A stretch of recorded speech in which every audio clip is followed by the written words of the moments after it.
Hello everyone, welcome to make it easy civil platform. जैसे आज आपकी पहली बिल्डिंग मटेरियल कंस्ट्रक्शन की क्लास है आपके अपकमिंग एग्जाम्स के लिए। तो चलिए अपना सेशन स्टार्ट करते हैं। आज का जो हमारा टॉपिक रहेगा वो रहेगा cement, which is your chapter number 1। सबसे पहले हम चैप्टर की तरफ मूव करने से पहले इसका थोड़ा सा हम लोग ब्रीफ ले लेते हैं, बिल्डिंग मटेरियल कंस्ट्रक्शन होता क्या है, and then will continue, right.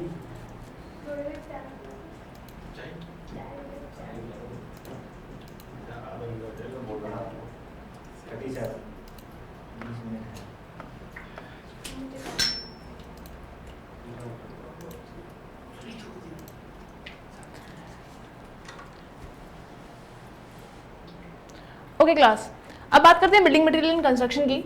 तो जैसे कि आप सभी को पता ही है, जो बिल्डिंग मटेरियल इन कंस्ट्रक्शन है ये आपके पर्टिकुलर हर एग्जाम के लिए बहुत ज़्यादा इंपॉर्टेंट है, क्योंकि यहाँ से बहुत ज़्यादा क्वेश्चन खींच रहे हैं। जैसे कि हमने एनालिसिस में देखा था, चाहे वो एसएससी जेई हो, यूकेपीएससी जेई हो, लगभग 10 से 15 क्वेश्चन आपके सिर्फ इसी पर्टिकुलर सिनेरियो से थे, जो कि आपका क्या था, again building material in construction. अब यहाँ पर भी आपके अलग अलग टॉपिक्स हैं, तो अब हम देखेंगे कि पर्टिकुलर कौन कौन से टॉपिक्स हैं जो इस पर्टिकुलर सब्जेक्ट में आप देखने वाले हो, राइट।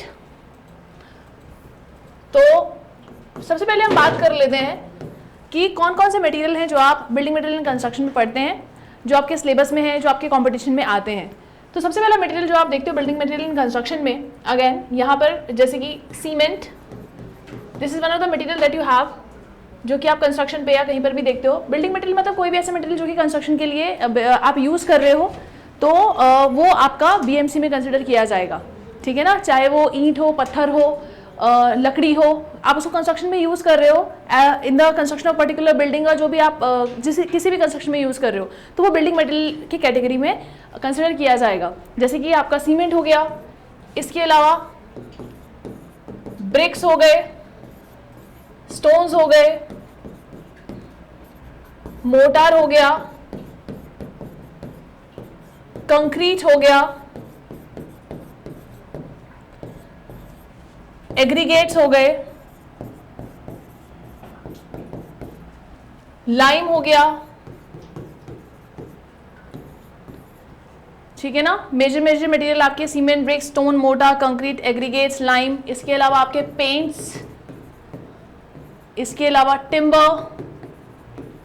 सो ये आपके बहुत इंपॉर्टेंट उसमें कंसिडर किए जाते हैं। इसके अलावा आपके एडमिक्सचर्स, ये सारे के सारे मटेरियल आप बिल्डिंग मटेरियल कंस्ट्रक्शन में देखते हैं। ना सिर्फ ये, इसके अलावा आप स्टील हो गया, इसके अलावा आपका प्लास्टिक, ग्लास, ये सब भी आपके बिल्डिंग मटेरियल इन कंस्ट्रक्शन के ही पार्ट हैं, लेकिन हम इनको अलग से जैसे कहते हैं कंसिडर नहीं करते, हम इनको मिसलिनियस मटेरियल के टर्म्स में देखते हैं। आप स्टेयर्स, आर्चेस, उनका भी एक ब्रीफ इंट्रोडक्शन बिल्डिंग मटेरियल में यहाँ पे पढ़ते हैं, क्योंकि अगेन यहाँ पे भी जो मटेरियल यूज हो रहा है, it's a part of this particular subject. तो ये सारी जितनी भी मैंने आपको चीज़ें बताई, जैसे कि स्टील हो गया, प्लास्टिक हो गया, है ना, ग्लास हो गया, ये सारा का सारा हम मिसलिनियस की कैटेगरी में पढ़ते हैं।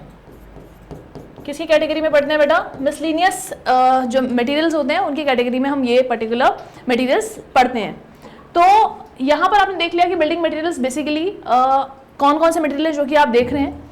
अब इन्हीं मटेरियल्स में कुछ ऐसे मटेरियल होते हैं जो कि बॉन्ड बनाने का काम कर रहे हैं, और कुछ ऐसे मटेरियल होंगे जो कि जिन पे बॉन्ड बनाया जा रहा है। फॉर एग्जांपल, अगर मैं सीमेंट की बात करूं, तो सीमेंट एक बाइंडिंग मटेरियल की कैटेगरी में आता है। किसकी कैटेगरी में आ रहा है? एक बाइंडिंग मटेरियल की कैटेगरी में आ रहा है। जबकि अगर मैं ब्रिक्स की बात करूं, तो ब्रिक्स एक बिल्डिंग यूनिट है जिसपे कि बाइंडिंग मटेरियल आप अप्लाई करके कोई भी कंस्ट्रक्शन को आखिरी अंजाम देंगे।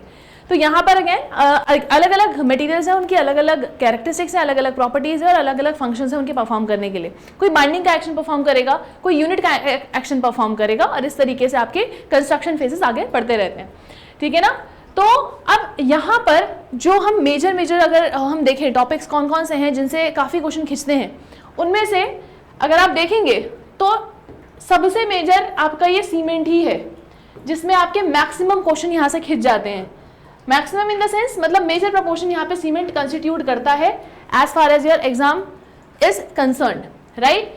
सीमेंट के अलावा अगर मैं बोलूँ कोई एक दूसरा टॉपिक जो कि उतने ही क्वेश्चन, मैं बोल रही हूँ अगर सीमेंट से 12 क्वेश्चन में 4 क्वेश्चन भी आ रहे हैं या 5 क्वेश्चन भी आ रहे हैं, तो वो एक मेजर प्रपोर्शन है।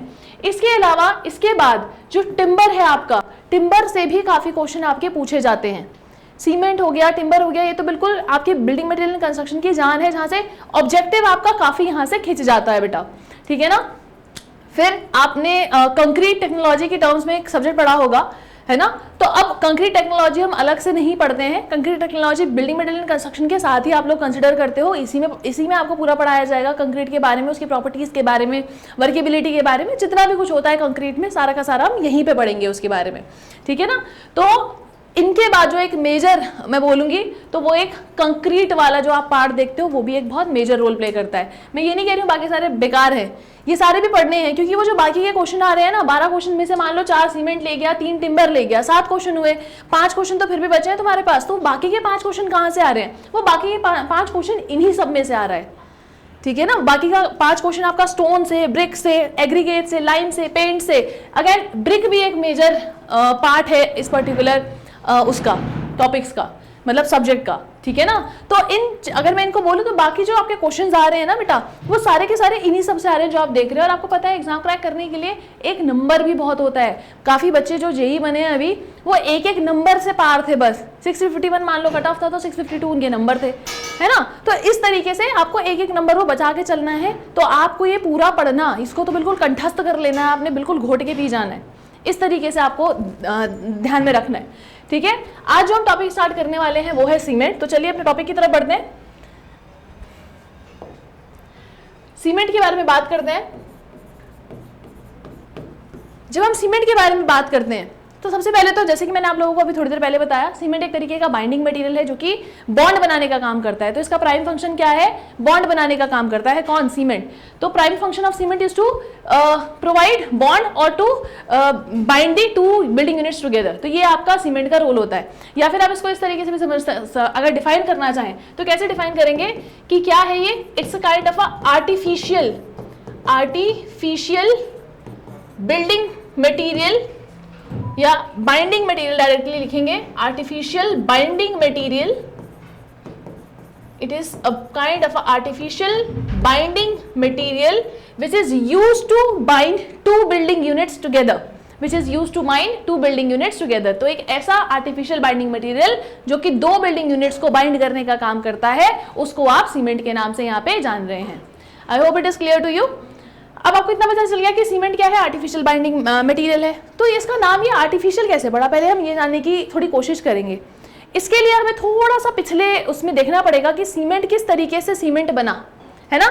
तो सीमेंट किस तरीके से सीमेंट आया, नाम बना, उसके लिए हमें थोड़ा पीछे जाना पड़ेगा। हमें देखना पड़ेगा कि सीमेंट से पहले ऐसे कौन से बाइंडिंग मटेरियल थे जो हम यूज कर रहे थे। तो अगर आप इतिहास में पके पन्ने खोलेंगे तो इतिहास में आपको उड़द की दाल का पेस्ट भी दिखेगा as a binding material use होता हुआ, जो कि आज भी आर्कियोलॉजिकल जो मैं बोलूंगी जो पुराने स्ट्रक्चर्स हैं, आपको काफी स्ट्रक्चर्स में जिस आर्कियोलॉजिकल इंपॉर्टेंस वाले जो स्ट्रक्चर्स हैं वहां पे आपको उड़द की दाल की paste as a binding material मिल जाएगी फॉर श्योर। अगर आप ढूंढना शुरू करेंगे तो फॉर श्योर। अभी रिसेंटली एक खोज में पता चला कि जो आयुर्वेदिक मसाला थे, कुछ ऐसे किले थे जो नीचे दब गए समय के साथ साथ, उनको जब again archaeological survey of India ने जब उनको निकाला तो वहां पे जो बाइंडिंग मटेरियल मिला, ना वो सीमेंट था ना वो लाइम था, वो था एक आयुर्वेदिक मसाला, और ना ही वो उड़द की दाल की पेस्ट थी। तो मतलब ऐसे ऐसे बाइंडिंग मटेरियल जो कि जिसे कहेंगे कि नॉन कन्वेंशनल थे, मतलब कुछ ऐसा वो नहीं था कि यही यूज करना है, हमारे पास कुछ और था नहीं यूज करने के लिए पक्के तौर पे, तो हम उनको यूज कर लिया करते थे कि जिससे हमें मिल रहा है। अब खुद सोचिए, अब आप मेरे से यहाँ पे ये भी क्वेश्चन कर सकते हैं कि मैम उड़द की दाल का पेस्ट तो हम अभी भी यूज कर सकते हैं, इससे तो सीमेंट, क्योंकि सीमेंट से बहुत ज्यादा कार्बन फुटप्रिंट प्रोड्यूस होता है, तो हम उसको क्यों नहीं यूज कर लेते। तो अब पॉपुलेशन इंक्रीज के साथ साथ अब ये आप खुद इमेजिन करो, कंस्ट्रक्शन का फेज पहले के कंपैरिजन में जो कंस्ट्रक्शन का फेज चल रहा है ये बहुत अपडेटेड है बेटा। तो आपको कितनी उड़द की दाल हो चाहिएगी, और वैसे ही लोगों के पास खाने को नहीं है और आप उसका पेस्ट बना के as a binding material use करेंगे, है ना। तो कहने का मतलब ये है हमारे पास पक्के तौर पे पहले कुछ नहीं होता था, इसलिए हम ये सब मटेरियल यूज कर रहे थे एज अ बाइंडिंग मटेरियल। अब मैं ये नहीं कहूँगी सीमेंट हमें बहुत एक अच्छा मटेरियल मिल गया है जिससे हम तो भैया बिल्कुल यही इसी के पीछे मर रहे हैं, यही बाइंडिंग मटेरियल है और तो कुछ है ही नहीं। अगर आप देखेंगे एक ऐसा ही जिसे कहते हैं मटेरियल हमारे पास इतिहास में एक और था जिसको पक्के तौर पे काफी लॉन्ग टाइम तक यूज किया गया, वो था आपका लाइम। वो क्या था आपका? लाइम। अब लाइम क्यों आउटडेटेड हो गया और सीमेंट क्यों पिक्चर में आया, उसके पीछे एक बहुत लंबी कहानी है। इवन अगर आप देखेंगे तो सीमेंट में भी जो बाइंडिंग प्रॉपर्टी आ रही है it is because of the presence of lime. क्योंकि अगर आप सीमेंट के इंग्रेडिएंट्स देखेंगे तो उन इंग्रेडिएंट्स में ये लाइम एक बहुत मेजर रोल प्ले करता है बाइंडिंग प्रोवाइड करने के लिए। और एक ये बना कैसे, है ना, अब क्यों लाइम को हमने छोड़ा और क्यों हम सीमेंट पे शिफ्ट हो गए, ये जानने वाली बातें हैं। अगर आप देखेंगे तो जो लाइम होता है ना, लाइम हम आज भी यूज कर रहे हैं, काफी जगहों पे यूज कर रहे हैं फॉर श्योर, पर लाइम और सीमेंट में सिर्फ आप देखेंगे तो जो दिक्कत वाली बात है ये कि लाइम की जो प्रोसेस है ना वो थोड़ी सी स्ट्रेंथ पाने की स्लो है, जबकि सीमेंट की जो ये प्रोसेस है स्ट्रेंथ पाने की वो कंपैरेटिवली लाइम से क्या है, फास्ट है। और यही एक पक्का रीजन था हमारे पास सीमेंट पे स्विच करना की, मतलब कारण है उसका कि सीमेंट पे हम स्विच कर गए। क्योंकि आजकल की जो दौड़ती भागती जिंदगी, आपको पता है हमें हर काम चाहिए भैया फास्ट हो जाए, बस घर मेरा जल्दी बन जाए, सड़क जल्दी बन जाए, मतलब वी वांट एवरीथिंग कि भैया जल्दी जल्दी हो जाए, फास्ट मूविंग है कि सब कुछ फास्ट चलिए, है ना। तो इसी वजह से एक ये बहुत बड़ा रीजन बना कि हम लाइम से सीमेंट के ऊपर स्विच कर गए। लेकिन ऐसा नहीं है हमने लाइम को बिल्कुल ही छोड़ दिया है, लाइम हम आज भी काफी जगहों पे यूज कर रहे हैं। अभी आप देखेंगे जब लाइम का टॉपिक पढ़ेंगे कि हम लाइम काफी जगहों पे आज भी यूज में लेकर आ रहे हैं। और इवन सीमेंट में भी लाइम का यूज होता है, क्योंकि लाइम से जिसे कहते हैं बाइंडिंग प्रॉपर्टी आती है आपके सीमेंट के अंदर। अब बात करते हैं सीमेंट कैसे बना। कथा वथा तो बहुत हो गई है ना, अब सीमेंट कैसे बना, अब इसको आप समझेंगे। हुआ क्या कि जो सीमेंट है आपका, अब यहां पर जो आपका सीमेंट है ये एक ब्रिटिश लेमैन थे जिनका नाम था मिस्टर जोसेफ एस्पेडिन। क्या नाम था? जोसेफ एस्पेडिन नाम था। तो ये जो आपके जोसेफ एस्पेडिन थे, इन्होंने लगभग 1824 से लेकर 1825 तक, 1824 से लेकर 1825 तक ये सीमेंट का इजाद कर दिया। अब कैसे कर दिया, हुआ क्या, ये जो मिस्टर जोसेफ एस्पेडिन थे, इनका नाम बहुत पूछा जा रहा है अब, जोसेफ एस्पेडिन। तो ये जो मिस्टर जोसेफ एस्पेडिन थे, जो कि अगर मैंने बोला एक ब्रिटिश ब्रिकलेमैन थे, इन्होंने ये जो सीमेंट था 1824 से 1825 के दौरान बनाया। 1824 से 1825 के दौरान सीमेंट को बनाया। अगेन ये लाइम के साथ काम करते करते, उसमें इंग्रेडिएंट मिक्स करते करते उन्होंने एक, जैसे कहते हैं, एक ऐसा मटेरियल बना डाला जो कि उस टाइम के लिए फ्यूचरिस्टिक मटेरियल बन गया, जिसको आप सीमेंट के नाम से जान रहे हैं कि भैया फ्यूचर में वाइड स्केल पे आप इस मटेरियल को यूज में लेकर आ सकते हैं। तो कब, किसने दिया, किसने बनाया? मिस्टर जोसेफ एस्पेडिन ने बनाया। और कब बनाया? लगभग 1824 से 1825 के दौरान उन्होंने सीमेंट का यहाँ पर इजाद कर दिया था बेटा। और ये बहुत, जैसे कहते हैं, ऑब्जेक्टिव पर्सपेक्टिव से ये बहुत इंपॉर्टेंट हो जाता है आपका। बात करते हैं जैसे कहते हैं सीमेंट की प्रॉपर्टीज के बारे में, कि हमें सीमेंट में ऐसी कौन कौन सी प्रॉपर्टीज मिली कि हमें यहाँ पे शिफ्ट करना पड़ा, है ना। तो जैसे कि आपने देखा कि जोसेफ एस्पेडिन ने इसको बनाया, इन्होंने क्या किया, इन्होंने कैलकेरियस कंपाउंड्स लिए। कौन से? कैलकेरियस कंपाउंड्स लिए। यहीं से आपको कैरेक्टरिस्टिक पता लगेगी, इसलिए बता रही हूं। इन्होंने कैलकेरियस कंपाउंड्स लिए, साथ ही साथ आर्जिलेशियस कंपाउंड्स लिए, साथ ही साथ आर्जिलेशियस कंपाउंड्स लिए। जब इन्होंने कैलकेरियस और आर्जिलेशियस कंपाउंड्स लिए, इन्होंने उनको साथ में मिक्स किया और अगेन डिफरेंट प्रोसेसेस के थ्रू इन्होंने, अभी हम मैन्युफैक्चरिंग भी पढ़ेंगे, वहां मैं बताऊंगी कौन कौन से प्रोसेसेस होते हैं इसकी मैन्युफैक्चरिंग में। तो इन्होंने बेसिकली इन दो मटेरियल्स को मिक्स करके जो नया मटेरियल बनाया, उसी को आपने सीमेंट के नाम से जाना, ठीक है ना। अभी कैलकेरियस कंपाउंड, यहाँ पे बच्चों का क्वेश्चन आता है कि मैम कैलकेरियस कंपाउंड जैसे आपने बचपन में चौक फॉर श्योर खेला होगा या खाया होगा, क्योंकि बचपन में स्कूल में चौक देखा होगा ना, तो वो भी एक कैलकेरियस मतलब जिसमें कैल्शियम का कंटेंट ज्यादा हो। तो चौक हो गई जैसे आपकी, जैसे हो गया आपके लाइमस्टोन्स, जैसे क्या हो गए आपके लाइमस्टोन्स। इसके अलावा आपका मेराइन शेल तो आपने देखा होगा ना, उसमें भी कैल्शियम का कंटेंट कंपैरेटिवली ज्यादा होता है, तो मेराइन शेल्स, ठीक है ना। इसके अलावा सीमेंट रॉक्स या बहुत सारे एग्जांपल्स हैं जो कि कैलकेरियस कंपाउंड्स में आप लोग देखते हो, पर ये वो मेजर एग्जांपल है जो आपने फॉर श्योर आज नहीं तो कभी ना कभी फॉर श्योर देखे हैं। Coming to the argillaceous compound, argillaceous compound basically वो कंपाउंड होते हैं जिसमें आपका क्ले का कंटेंट कंपैरेटिवली ज्यादा है, या फिर मैं बोलूं एल्यूमिना ऑक्साइड्स, उनका कंपोनेंट कंपैरेटिवली क्या होता है, ज्यादा होता है इन केस ऑफ आर्जिलेशियस कंपाउंड्स। जैसे कि हो गई आपकी क्ले खुद, है ना, शेल, स्लेट। तो ये आपके बेहतरीन एग्जांपल होते हैं आर्जिलेशियस कंपाउंड्स के, जो आपसे कभी ना कभी पूछा जा सकता है ऑब्जेक्टिव के अंदर, ठीक है। तो आर्टिफिशियल बाइंडिंग मटेरियल है, मिस्टर जोसेफ एस्पेडिन ने दिया है, 1824 से 25 के दौरान दिया है। और किससे मिलके बना है? कैलकेरियस कंपाउंड और आर्जिलेशियस कंपाउंड से मिलके बना हुआ है ना। और साथ ही साथ कैलकेरियस कंपाउंड में क्या क्या आता है? चॉक, लाइमस्टोन, मेराइन शेल्स वगैरह आ जाते हैं, जबकि आर्जिलेशियस में क्ले, शेल, स्लेट, एशेस ये सब आ जाता है। ठीक है, तो अगर आपको इतनी चीज समझ में आ गई, कैलकेरियस में आप एक आध एग्जांपल और ऐड कर सकते हैं, जैसे कि सीमेंट रॉक्स हो गया, एल्कलाई वाटर हो गया, तो वो भी आपका किसके अंदर कंसिडर किया जाएगा? कैलकेरियस कंपाउंड्स के अंदर ही कंसिडर किया जाएगा। ठीक है, तो I hope it is clear to you all. आगे बढ़ते हैं, बात करते हैं प्रॉपर्टीज, मतलब छोटी छोटी, लेकिन जिसे कहते हैं ना, फॉर एग्जांपल अगर हमें ह्यूमन बीइंग को डिफाइन करना पड़े तो हम क्या बोलेंगे? एक ऐसा जिसे कहते हैं चीज, या एक ऐसा लिविंग एलिमेंट जिसके दो हाथ होते हैं, दो आंख होती है, दो आपके कान है, एक नाक है, एक मुंह है, दो आपके पैर हैं। तो इस तरीके से हम उसकी कैरेक्टरिस्टिक बताते हैं, बॉडी की प्रॉपर्टीज बताते हैं, राइट। ऐसे सीमेंट के साथ भी होता है, सीमेंट की भी अपनी पार्टिकल साइज है, सीमेंट का भी जिसे कहते हैं ना अपनी कैरेक्टरिस्टिक्स है, हमें वो पढ़नी है। अब अगेन उसकी भी डेंसिटी है, उसकी भी स्पेसिफिक ग्रेविटी है, उसकी भी जिसे कहते हैं पार्टिकल का साइज है, पार्टिकल का शेप है, तो वो जानने की कोशिश करेंगे कि वो क्या क्या है। तो यहां पे हम सीमेंट की कैरेक्टरिस्टिक्स के बारे में बात कर रहे हैं। किसकी कैरेक्टरिस्टिक्स? जो उसकी फिजिकल आप देख रहे हो, या प्रॉपर्टीज लिख सकते हैं हम, वो ज्यादा एप्रोप्रिएट रहेगा, प्रॉपर्टीज ऑफ सीमेंट, है ना, प्रॉपर्टीज, इस तरीके से भी आप इसको देख सकते हो। तो जब हम प्रॉपर्टीज की बात करते हैं, तो प्रॉपर्टीज में यहां पर जब आप सीमेंट की देखेंगे तो सबसे पहले तो प्रॉपर्टी आ जाती है भैया कि पार्टिकल साइज, सीमेंट का पार्टिकल साइज कितना होता है, कहां से कहां तक लाया करता है। तो जब हम बात करते हैं पार्टिकल साइज की, तो पार्टिकल साइज जो होता है सीमेंट का, वो आपका 75 micron size of cement particle, size of cement particle. तो जो सीमेंट पार्टिकल का आपका साइज होता है वो कितना होता है? वो होता है लगभग 75 माइक्रोन से 150 माइक्रोन तक। लेकिन दिस इज साइज। अगर मैं बोलती हूं एवरेज साइज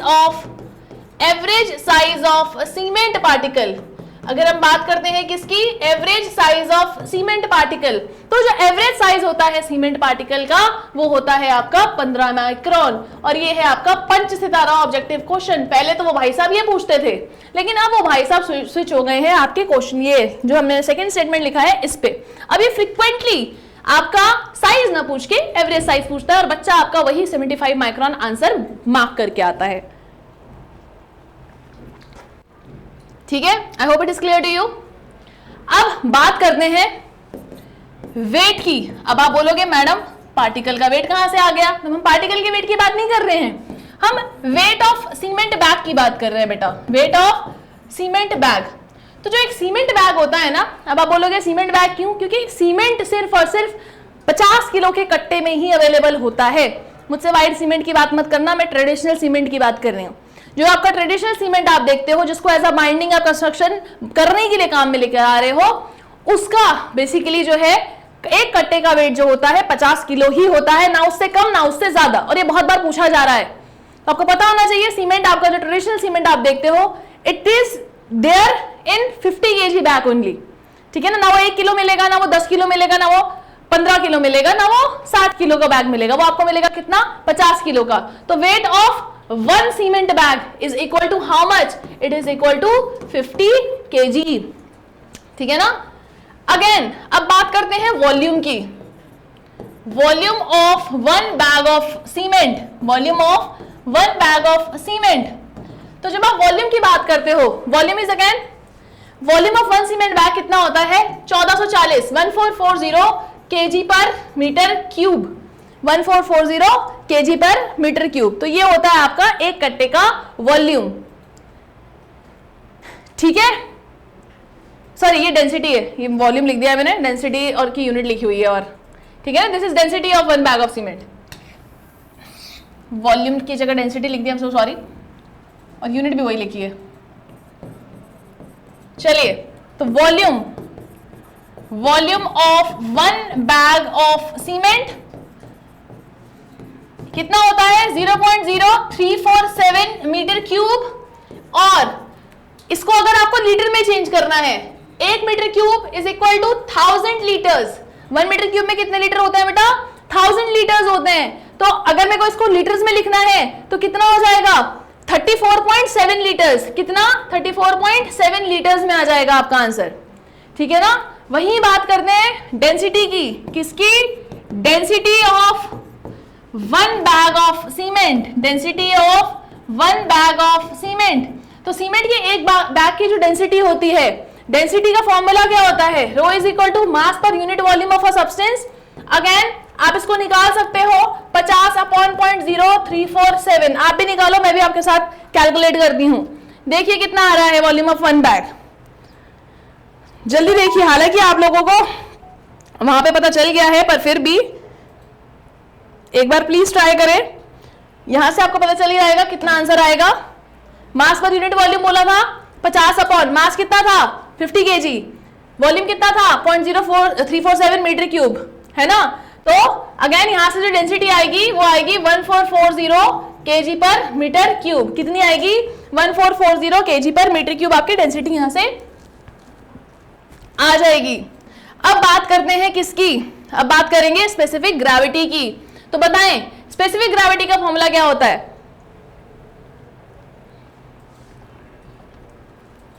देखिए स्पेसिफिक ग्रेविटी की जब आप बात करेंगे, स्पेसिफिक ग्रेविटी मैं आपको बता देना चाहूंगी, स्पेसिफिक ग्रेविटी दो तरीके की होती है।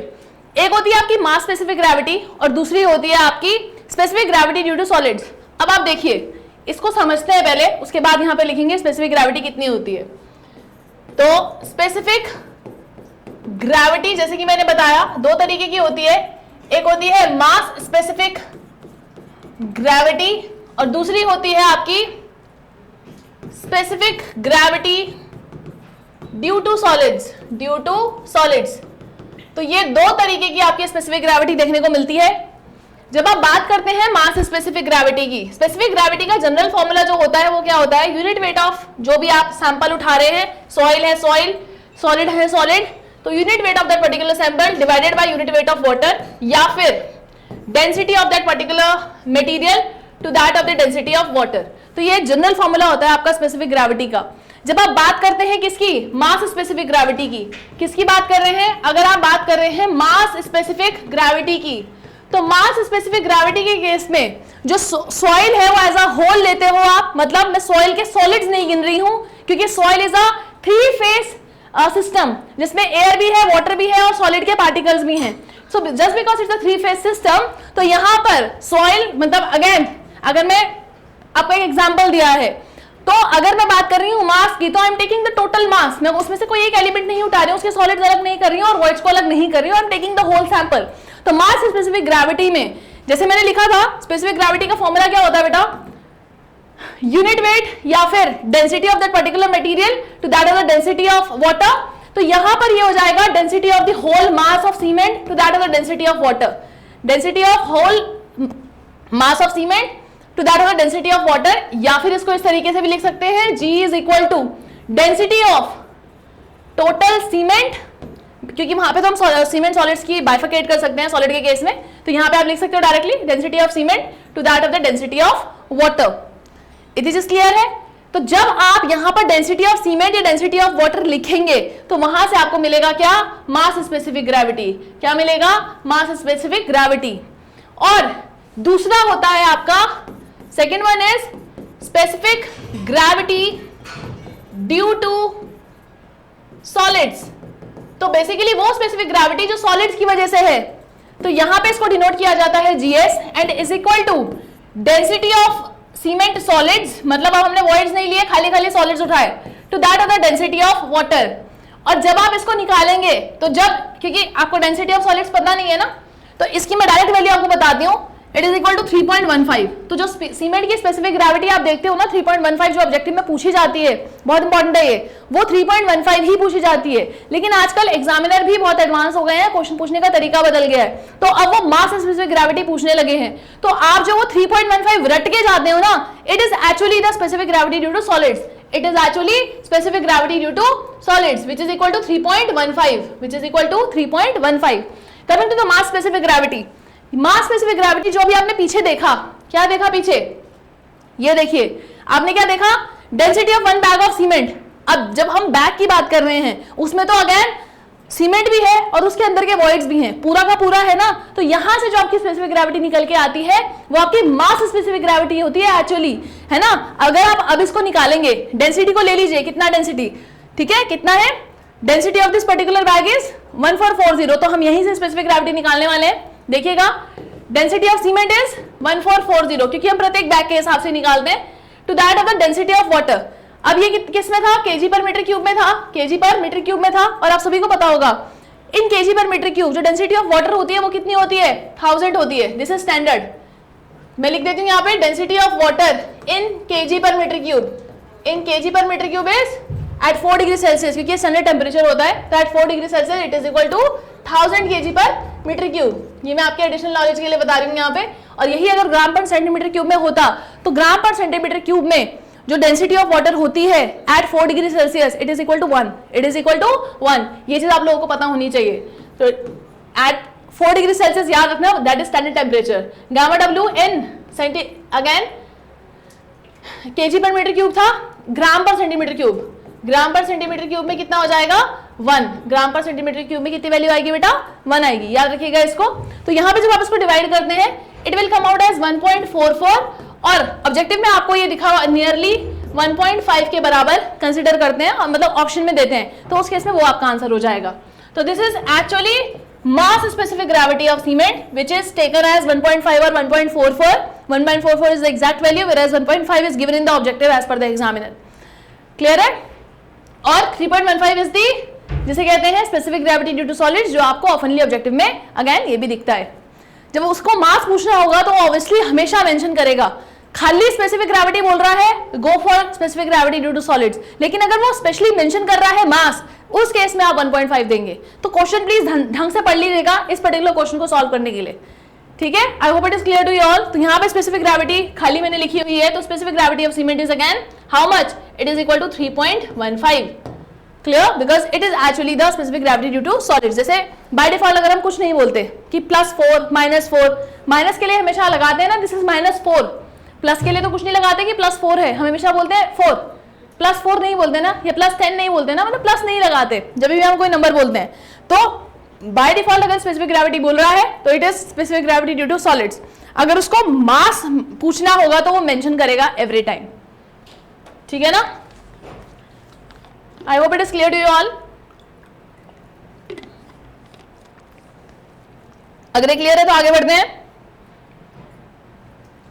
नेक्स्ट इज, अब आपको कैरेक्टरिस्टिक्स पता चल चुकी हैं सीमेंट की, एवरेज पार्टिकल साइज और ये सब चीजें भी पता चल चुकी हैं। अब हम बात करने वाले हैं कॉन्स्टिट्यूएंट्स के बारे में। किसके बारे में? कॉन्स्टिट्यूएंट्स के। मैन्युफैक्चरिंग भी देखेंगे, कॉन्स्टिट्यूएंट्स पढ़ लेते हैं, उसके बाद हम मैन्युफैक्चरिंग भी देखेंगे। तो कॉन्स्टिट्यूएंट्स ऑफ सीमेंट, क्योंकि मैन्युफैक्चरिंग पढ़ने से पहले आपको कॉन्स्टिट्यूएंट्स पता होने चाहिए। तो कॉन्स्टिट्यूएंट्स क्या क्या हैं सीमेंट के? जब आप कॉन्स्टिट्यूएंट्स की बात करते हैं तो हमारे पास, अब आपको ये ऑब्जेक्टिव में ना पूछा जाएगा, फॉर श्योर पूछा जाएगा, क्योंकि यहां से बहुत क्वेश्चन बनते हैं। इसको याद रख लीजिए। याद रखने का तरीका मैं बता रही हूं, ली साकिम्सा, इस शॉर्टकट से आप इसको याद रखेंगे। कैसे? यहां पर जो इंग्रेडिएंट्स हैं, सबसे पहला इंग्रेडिएंट है आपका, या सबसे पहला कॉन्स्टिट्यूएंट है आपका lime, which stands for Li। दूसरा कॉन्स्टिट्यूएंट है आपका S फॉर सिलिका, तीसरा है A फॉर एल्यूमिना, चौथा है आपका C for calcium sulphate,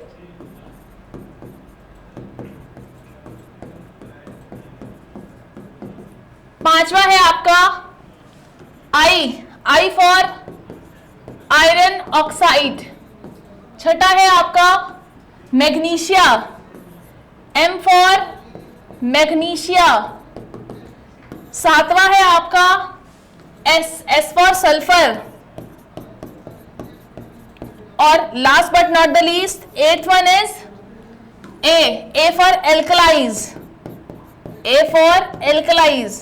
sulphur और एल्कलाइज अनवांटेड कॉन्स्टिट्यूएंट्स हैं, हम चाहते नहीं थे आए बट ये बाय डिफॉल्ट आ गए। जब हम आर्गिलेशियस और कैलकेरियस लेके आते हैं तो ये आ गए। तो आपको इसको इस तरीके से याद रखना है, ली सा किम सा। This is the shortcut to learn the ingredients in the again decreasing order. जो सबसे पहला वो सबसे ज्यादा है, जो सबसे नीचे वो सबसे कम है। तो ली सा किम सा की टर्म्स में याद रखिए इसको। यहां पे लिख दे रही हूं ली सा किम सा, इसको ये शॉर्टकट से याद रखेंगे। It is in the decreasing order, क्योंकि आपसे वो पूछ लेता है। Coming to the percentage that they carry in cement, lime की जो परसेंटेज होती है वो होती है 62 से 67%। कितना? 62 से 67% होती है। सिलिका आपका 17 से 25% तक होता है। कितना? 17 to 25 तक होता है। एल्यूमिना आपका 3 से 8%। कितना? 3 to 8%। कैल्शियम सल्फेट भी आपका अगेन 3 to 8% रहता है। आयरन ऑक्साइड आपका 3 से 4%। मैग्नीशिया भी आपका 3 से 4%। ठीक है। सल्फर रहेगा 1 से 3%। और आपका एल्कलाइज लेस देन 0.5 और 0.2 के अराउंड रहते हैं। ठीक है ना। जस्ट अ सेकेंड, थोड़ा सा गड़बड़ है यहाँ पे। Alumina is 3.3 to 8, calcium sulphate is 3 to 4, क्योंकि यहाँ पे परसेंटेज पूछ लेता है। Iron oxide is again 3 to 4%। Magnesia 1 से 3% के बीच में रहेगा। सल्फर भी अप्रोक्सीमेटली इतने ही परसेंट के अराउंड यहाँ पे रहता है। और जैसे मैंने आपको बोला, सल्फर एल्कलाइज जो होते हैं अनवांटेड होते हैं, हमें इनको चाहिए नहीं है पर ये उठ के आ गए हैं हमारे पास, है ना। तो एल्कलाइज आपके 0.1 से 1% के बीच में लाई करते हैं, पर हम कोशिश करते हैं लोअर साइड पे ही रहे। तो 0.2 से 1%, मैंने बोला था ना 0.5 और 0.2 से लेस, मतलब लेस क्वांटिटी में ही रहे, है ना। तो पर्टिकुलर 0.2 से 1% के अराउंड आप इसको एज्यूम यहाँ पे कर सकते हैं। So this is the actual percentage that these elements carry या these constituents carry in the particular cement. Clear. So ये परसेंटेज आपको पता चल गई। इन ऑक्साइड्स के फॉर्मूले पता होने चाहिए, ये percentage that they carry in cement. अब इनके फॉर्मूले, क्योंकि आजकल बहुत पूछे जा रहे हैं, तो लाइम को डिनोट किया जाता है CaO से, सिलिका को आप डिनोट करते हैं SiO2 से, एल्यूमिना को Al2O3 से, कैल्शियम सल्फेट को CaSO4, बेसिकली ऐसा जिप्सम डाला जाता है, अब उसका क्या रोल है अभी आगे देखोगे आप। आयरन ऑक्साइड को Fe2O3 से, मैग्नीशिया को MgO से, सल्फर को डिनोटेड बाय S। अब एल्कलाइज, एल्कलाई यहाँ पे प्रेजेंट होती है in the form of soda या पोटैश। इनके फॉर्मूले होते हैं Na2O या फिर K2O। ठीक है ना। सो जिस भी फॉर्म में प्रेजेंट है वही उसका फॉर्मूला हो जाता है, याद रखिएगा इस चीज को। ठीक है। बात हो गई, ये फॉर्मूले हो गए आपके फॉर्मूले, परसेंटेज। नाउ कौन किस में क्या दे रहा है, तो basically imparts. What does it impart? अगर लाइम की बात करें तो लाइम इम्पार्ट करता है स्ट्रेंथ एंड साउंडनेस। क्या देता है? स्ट्रेंथ एंड साउंडनेस देता है। कौन? आपका लाइम। सिलिका, अच्छा स्ट्रेंथ तो समझ में आ गया, साउंडनेस समझ में नहीं आया। साउंडनेस मतलब क्या होता है? नो वॉल्यूम चेंज, मतलब it restricts the volume change, it restricts any kind of volume change, तो उसको क्या बोला जाता है? साउंडनेस। अगर मैं बोल रही हूँ मेरा सीमेंट साउंड है, what does it mean? It means my cement is resisting any kind of volume change. ठीक है ना। तो no volume change means soundness, और अगर वॉल्यूम चेंज हो रहा है तो वो क्या है? आपकी अनसाउंडनेस है। क्या है? अनसाउंडनेस है। I hope it is clear to you. आगे बढ़ते हैं, चलिए बात करते हैं सिलिका की। सिलिका भी आपको क्या प्रोवाइड कर रहा है? स्ट्रेंथ प्रोवाइड कर रहा है। क्या दे रहा है? Strength. Alumina again quick setting दे रहा है। क्या दे रहा है? क्विक सेटिंग की प्रॉपर्टी दे रहा है आपके सीमेंट को। कैल्शियम सल्फेट की अगर हम बात करते हैं, calcium sulphate as a gypsum डाला जा रहा है आपके सीमेंट के अंदर। It is used to increase the initial setting time. क्या करता है ये? It increases IST means increase initial setting time, that I'll explain you। initial setting time होता क्या है अपकमिंग क्लास में आप देखोगे या अपकमिंग टॉपिक में देखोगे initial setting time होता क्या है। ठीक है ना। तो इनिशियल सेटिंग टाइम बेसिकली वो है जब आपका सीमेंट सेट होना स्टार्ट हुआ, आपका जो सीमेंट सेट होना स्टार्ट हुआ that is initial setting time. Again आपका सीमेंट अगर जल्दी सेट हो जाएगा तो मान लीजिए ट्रांसपोर्ट कर रहे हैं हम उसे कहीं से कहीं तक, तो बीच में ही जम जाएगा अगर उसकी जल्दी जिसे कहते हैं सेटिंग हो रही होगी, है ना। तो हम क्या करते हैं कि वो थोड़ा देर से जमना स्टार्ट हो, ताकि साइड पे पहुंचते पहुंचते वो कहीं जम के खराब ना हो जाए, क्योंकि जम गया तो मतलब वो सेटिंग स्टार्ट हो गई तो खराब ही हमारे लिए, है ना। तो calcium sulphate increases the IST। Coming to iron oxide, iron oxide को आप किससे डिनोट कर रहे हो? Fe2O3 से आप डिनोट कर रहे हो, है ना, Fe2O3। तो ये जो आयरन ऑक्साइड है, आयरन ऑक्साइड क्या देता है आपका? स्ट्रेंथ देता है, हार्डनेस देता है, it gives strength, hardness and colour. और क्या देता है? कलर देता है। स्ट्रेंथ, हार्डनेस एंड कलर इंपार्ट करता है आपके सीमेंट के अंदर। मैग्नीशिया की अगर हम बात करें, मैग्नीशिया भी क्या दे रहा है? स्ट्रेंथ दे रहा है, हार्डनेस दे रहा है और क्या? कलर दे रहा है। और क्या दे रहा है? कलर। कलर के कलर भी पूछ ले जाते हैं, कौन सा कलर इंपार्ट कर रहा है। तो अगर आयरन ऑक्साइड की बात करोगे, किसकी? आयरन ऑक्साइड की अगर आप बात करोगे तो ये रेडिश टिंच देता है। कैसा टिंच देता है? रेडिश टिंच देता है। जबकि मैग्नीशिया येलोइश टिंच देता है। कैसा देता है? येलोइश टिंच देता है। और जब ये दोनों कलर कंबाइन होते हैं तो आपके सीमेंट का जो कलर आता है वो आता है यूनिफॉर्म ग्रे। क्या आता है? यूनिफॉर्म ग्रे कलर आता है फिर, ठीक है ना। I hope it is clear to you all, ठीक है। तो ये रेडिश टिंच दे रहा है, वो येलोइश टिंच दे रहा है, दोनों कंबाइन हो जाएंगे एंड आपको जो कलर मिलेगा वो यूनिफॉर्म ग्रे मिल जाता है। कमिंग टू द सल्फर, जैसे मैंने आप लोगों को बोला सल्फर और एल्कलाइज अनवांटेड है, हमें चाहिए नहीं थे लेकिन उठ के आ गए, क्योंकि कैलकेरियस और आर्गिलेशियस कंपाउंड लेकर आए थे, मिक्स हुए, तो ये एज एन जिसे कहते हैं, आप कह सकते हो बाय जो बच जाता है तो वो रेजिड्यू की तरह उठ के आ गए हमारे साथ। तो अब हमें चाहिए तो नहीं पर आ गए। सल्फर अगर आपके सीमेंट में यहां पर है, सल्फर का काम है अनसाउंडनेस प्रोवाइड करना। क्या करना? अनसाउंडनेस। अनसाउंडनेस मतलब होता है वॉल्यूम को चेंज, अगर हो रहा है तो रेजिस्ट ना करना, वॉल्यूम का चेंज कराना या वॉल्यूम को जिसे कहते हैं वेरिएट करना, तो वो अनसाउंडनेस है, टू इंक्रीज द वॉल्यूम, ठीक है ना, वॉल्यूम चेंजेस कराता है। तो सल्फर बेसिकली क्या करा रहा है? इट चेंजेस द वॉल्यूम, या वॉल्यूम चेंज के लिए रिस्पॉन्सिबल होता है। इस तरीके से आपको समझना है, ठीक है ना। क्या लिखेंगे? Volume changes, it imparts the change in volume और इट चेंजेस द वॉल्यूम। बात करते हैं एल्कलाइज की। आप लोगों ने देखा होगा ना, व्हाइट कलर के चत्ते पड़ जाते हैं पाउडर शेप में, जिसको आप एफ्लोरेसेंस के नाम से भी जानते होंगे, है ना। तो वो जो व्हाइट पैचेस हैं वो आपके किसकी वजह से हैं? एल्कलीज की वजह से हैं। मैं यहाँ पे लिख दे रही हूँ, व्हाइट पैचेस देता है। क्या देता है? व्हाइट पैचेस देता है, जो कि एस्थेटिकली बिल्कुल देखने में अच्छे नहीं लगते, और इसी को आप एफ्लोरेसेंस के नाम से भी जानते हैं, ठीक है। I hope it is clear to you. कौन सा इंग्रेडिएंट क्या दे रहा है आपके सीमेंट में, आपके टिप्स पे होना चाहिए। सिंपल याद रखिए, जो स्टार्टिंग के दो एलिमेंट हैं जो ज्यादा अमाउंट में है, वो आपको क्या दे रहे हैं? वो आपको दे रहे हैं स्ट्रेंथ। इस तरीके से याद रखिए, है ना। Lime strength and soundness, silica strength, alumina quick setting, calcium sulphate it increases the initial setting time, iron oxide strength, hardness और कलर दे रहा है, रेडिश कलर इंपार्ट कर रहा है, मैग्नीशिया आपको स्ट्रेंथ, हार्डनेस एंड कलर दे रहा है, येलोइश टिंच दे रहा है, सल्फर आपका वॉल्यूम चेंज कराने के लिए रिस्पॉन्सिबल है, और एल्कलाइज आपको व्हाइट पैचेस दे रहे हैं, जिसको आप एफ्लोरेसेंस के नाम से भी जानते हैं। क्लियर है। अब बात करते हैं, अगर ये अपनी चादर से बाहर चले गए, कहते हैं ना चादर के बाहर पैर नहीं पसारने चाहिए, तो इन्होंने अपनी चादर के बाहर पैर पसार लिया तो क्या होगा? इनका रेंज था 62, मतलब 62 से 67।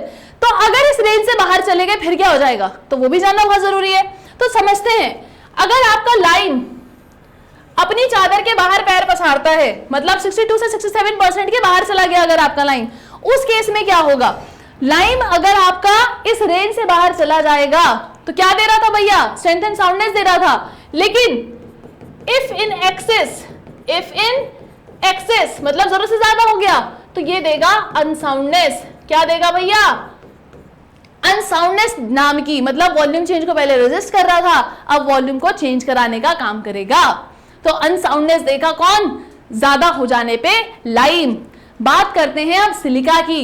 सिलिका अगेन क्या कर रहा था? सिलिका स्ट्रेंथ प्रोवाइड कर रहा था। तो अगर सिलिका ज्यादा हो जाता है तो अभी भी स्ट्रेंथ तो इंक्रीज कर जाएगा, पर क्या करेगा? ये इनिशियल सेटिंग टाइम के साथ आपकी छेड़छाड़ कर देता है, या फिर इनिशियल सेटिंग टाइम के साथ मैं बोलूंगी बहुत छेड़छाड़ कर देता है, जिसकी वजह से आपका जो सीमेंट है अगेन ये ज्यादा होता जाएगा ना, अपने उससे, तो आपका, आप कुछ बच्चे बोलेंगे मैम ये तो अच्छा है, आप जिप्सम मत डालो, ये डाल लो, तो डाल तो लो भैया, लेकिन उसका रीजन ये होगा, ये जो हाइड्रेशन का प्रोसेस है ना, हाइड्रेशन मतलब क्या होता है, जब आप सीमेंट में पानी मिलाते हैं तो वो जो रिएक्शन होती है उसको हाइड्रेशन रिएक्शन बोला जाता है ना। अब वो जो हाइड्रेशन का प्रोसेस है ना, अगर हमने सिलिका इस क्वांटिटी से ज्यादा कर दिया तो ये उस हाइड्रेशन के प्रोसेस में गड़बड़ी कर देता है, ठीक है ना। तो इसी वजह से हम सिलिका को इसी लिमिट में रखते हैं, और अगर ज्यादा रख दिया तो क्या हो जाएगा, अगेन इट इंक्रीजेस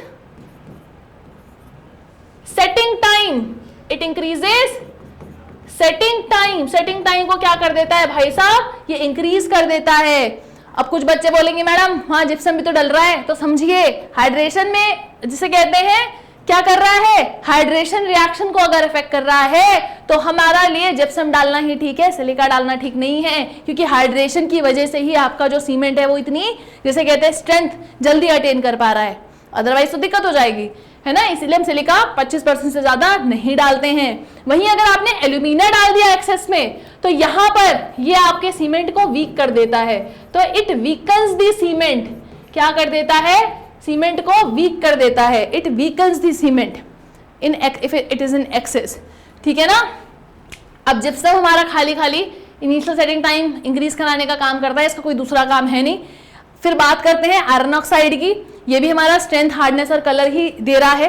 बात करते हैं मैग्नीशिया की, स्ट्रेंथ, हार्डनेस, कलर तो दे रहा है, लेकिन अगर ये ज्यादा हो गया तो ये भाई साहब भी अनसाउंडनेस देते हैं, ये भाई साहब भी क्या देते हैं, अनसाउंडनेस देते हैं, ठीक है ना, अनसाउंडनेस देते हैं। फिर बात करते हैं सल्फर की, तो सल्फर तो अनसाउंडनेस दे ही रहा है, ऐसे भी और ऐसे भी, वो भी याद रखिएगा। एल्कलाइज अगेन क्या दे रहे हैं, व्हाइट पैचेस दे रहे हैं। तो अगर ये जो पर्टिकुलर चीज मैंने लिखवाए हैं, अगर ये जरूरत से ज्यादा हो जाएंगे तो ये इस तरीके से ऐसी प्रॉपर्टीज सीमेंट के अंदर अनवांटेड प्रॉपर्टीज इंपार्ट कर देंगे। तो I hope it is clear to you all.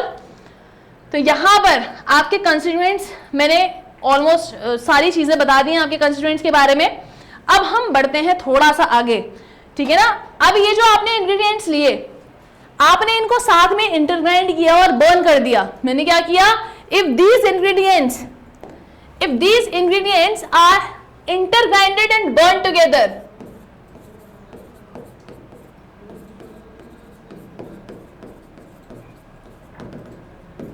Box compound पढ़ रहे हैं हम लोग। मैंने बोला if the constituents that you have read, so if all the constituents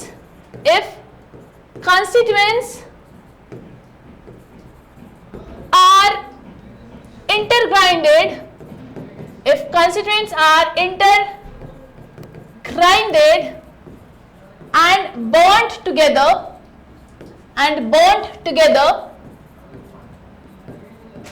so then they form complex chemical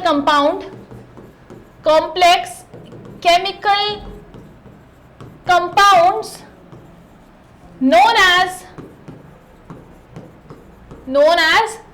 Box compound,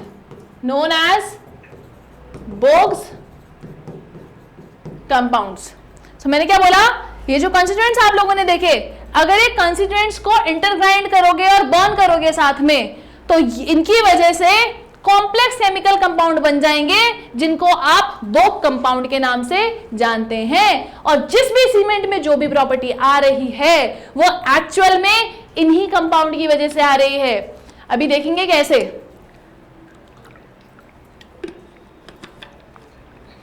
ठीक है, वो एक्चुअल में इन्हीं कंपाउंड्स की वजह से आपकी आ रही है। अब देखते हैं कैसे आ रही है, लेट्स सी।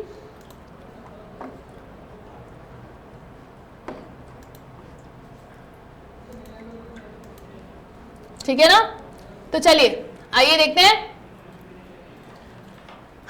अब हमारे पास ये जो बोक कंपाउंड है ये 4 बनते हैं बेटा।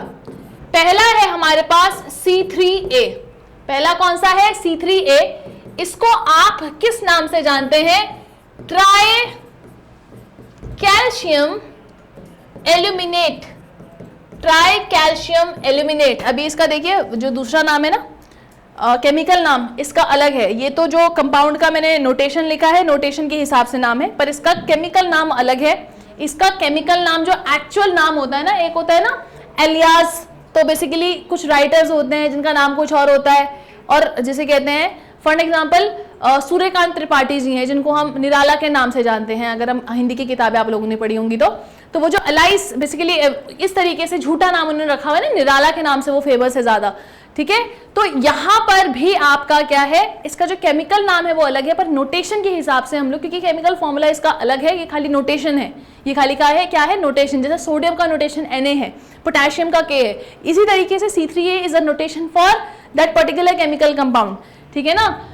तो यहाँ पर ट्राई कैल्शियम इल्यूमिनेट, जिसको C3A के नाम से आप जान रहे हो, इसका एक्चुअल नाम सेलाइट होता है। क्या होता है? Celite is the actual name of this particular compound, CELITE, Celite, है ना। फॉर्मूला अगर आप देखोगे, फॉर्मूला क्या है? Try calcium aluminate. तो ट्राई मतलब 3, CaO डॉट एल्यूमिनेट आया है एल्यूमिना से, तो Al2O3, इस तरीके से याद रखें इसको।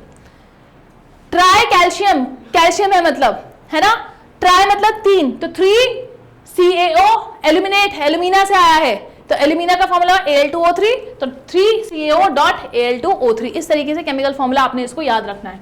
तो पहला कंपाउंड तो आपका था C3A, हम इसी को देखते हैं फिर आगे मूव करेंगे। मैंने बोला था ना 4 बोक कंपाउंड है, C3A है, C4AF है, C3S है और C2S है ना, 4 है ये।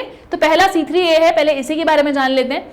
तो मैंने आप लोगों को बोला था कि उन कॉन्स्टिट्यूएंट को जो आपने इंटरग्राइंड किया और बर्न किया, तो आपके पास जो 4 कॉम्प्लेक्स केमिकल कंपाउंड बन के आए, जिनको आप बोक कंपाउंड के नाम से जान रहे हैं, उनमें से पहला है ट्राई कैल्शियम एल्यूमिनेट या फिर सेलाइट।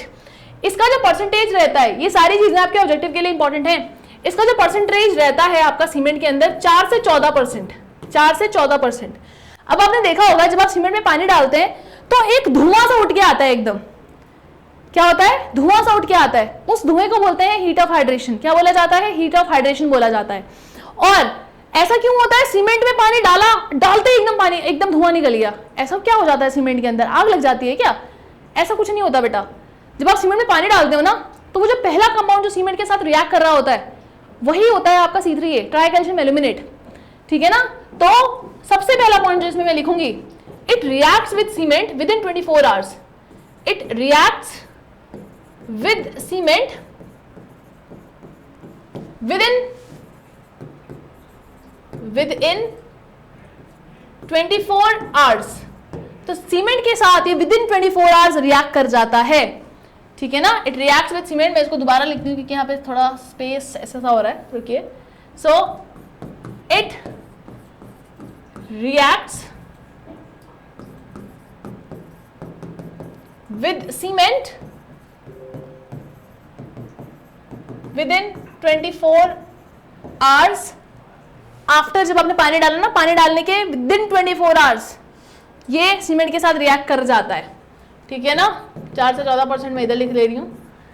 अब सीमेंट के साथ within 24 hours रिएक्ट कर गया।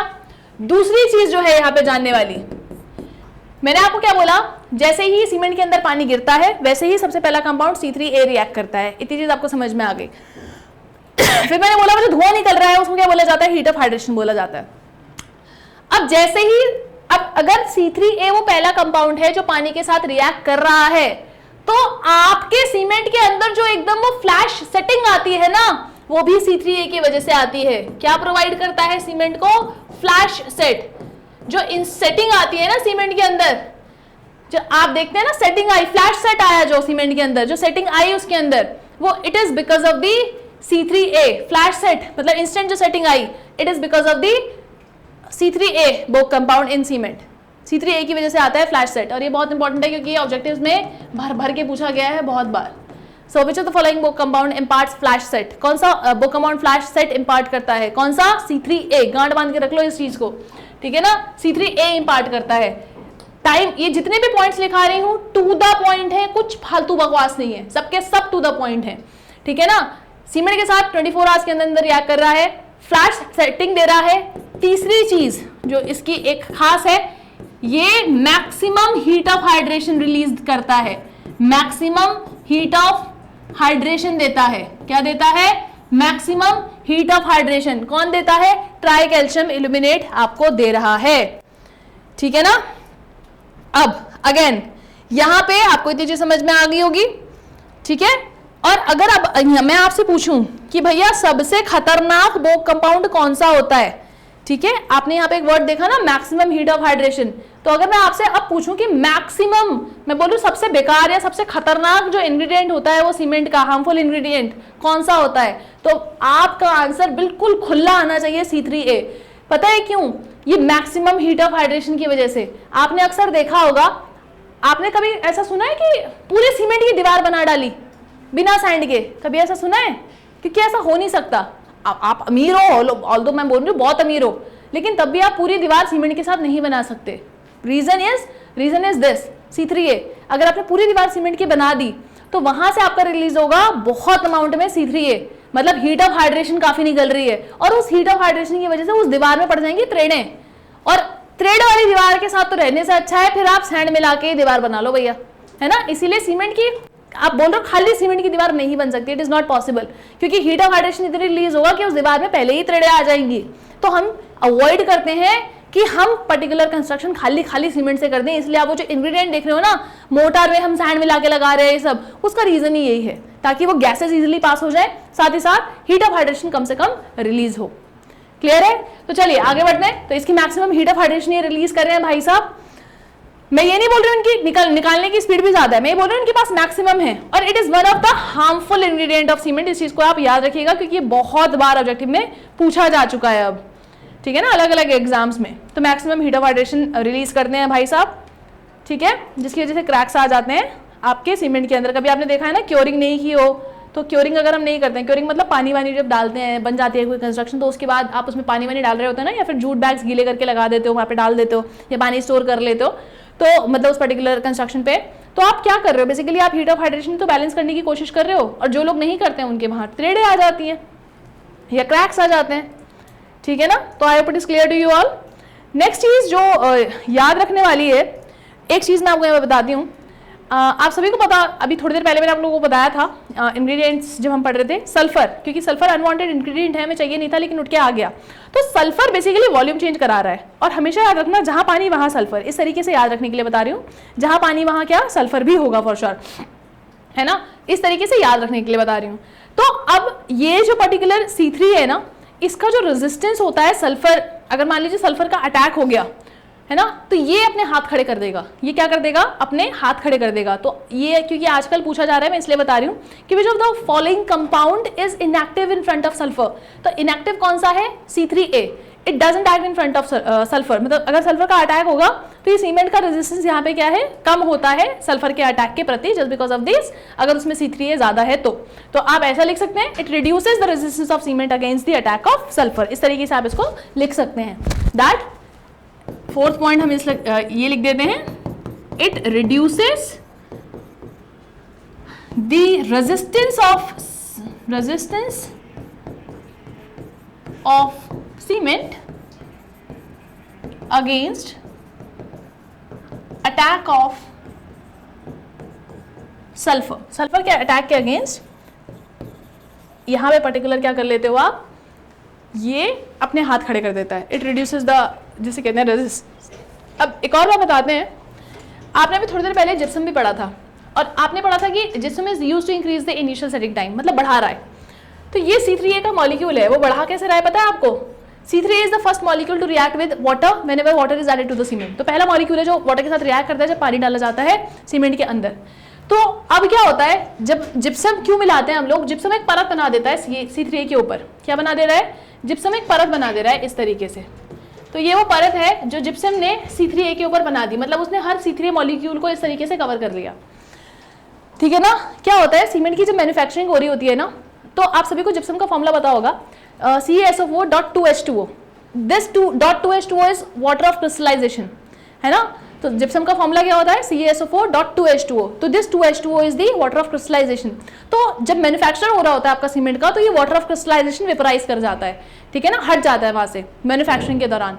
फिर उसके बाद क्या होता है, क्योंकि ये हट चुका है, अब वाटर ऑफ क्रिस्टलाइजेशन हट चुका है, और जिप्सम ने एक लेयर बना दी आपकी C3A के ऊपर। अब जैसे ही पानी आएगा मतलब हो क्या रहा है, इनिशियल सेटिंग टाइम कैसे इंक्रीज हो रहा है मैं वो बता रही हूँ। अब जैसे ही पानी आएगा, ये वाटर का मॉलिक्यूल था और ये आया C3A के साथ रिएक्ट करने के लिए, लेकिन यहाँ पे बैरियर किसका आ गया, जिप्सम का आ गया। अभी वो खुद पानी का भूखा है, क्योंकि water of crystallization which is .2H2 वो उड़ चुका है, अब ये खुद पानी का भूखा है। तो जैसे ही पानी आएगा वो सबसे पहले जिप्सम की तृप्ति करेगा, जिप्सम को क्या करेगा, पानी से तृप्त करेगा, मतलब इन शॉर्ट वो जिप्सम के साथ सबसे पहले रिएक्ट करेगा।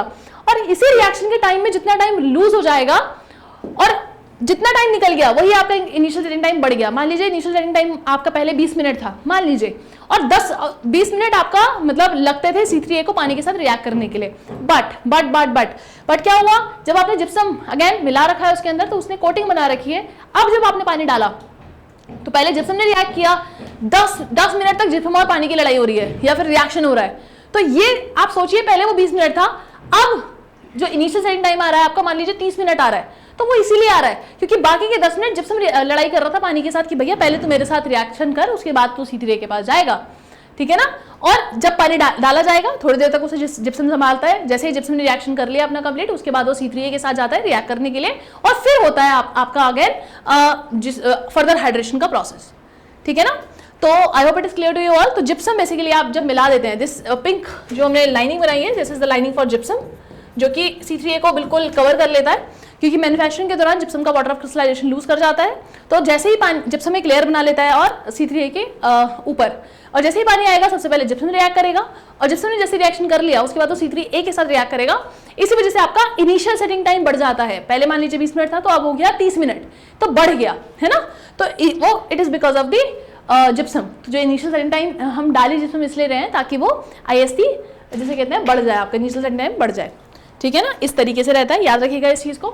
तो आई गेस आज के लिए आप लोगों के लिए इतना बहुत होगा, ठीक है, क्योंकि थोड़ा माइंड भी थक जाता है बहुत सारी चीजें इकट्ठे ग्रैप करने के लिए, मतलब आप लोगों के लिए बोल रही हूँ, ठीक है ना। तो I hope it is clear to you all, और आप लोगों को आज का लेक्चर समझ में आया होगा। किसी को कोई भी डाउट हो वो जिसे कहते हैं हम लोगों को यहाँ पे लिख सकता है, अदरवाइज नंबर भी आप लोगों के पास है, you can call us any time, so will be there for the answers, ठीक है। Thanks for coming to online platform, thank you. मिलते हैं सेम क्लास में कल।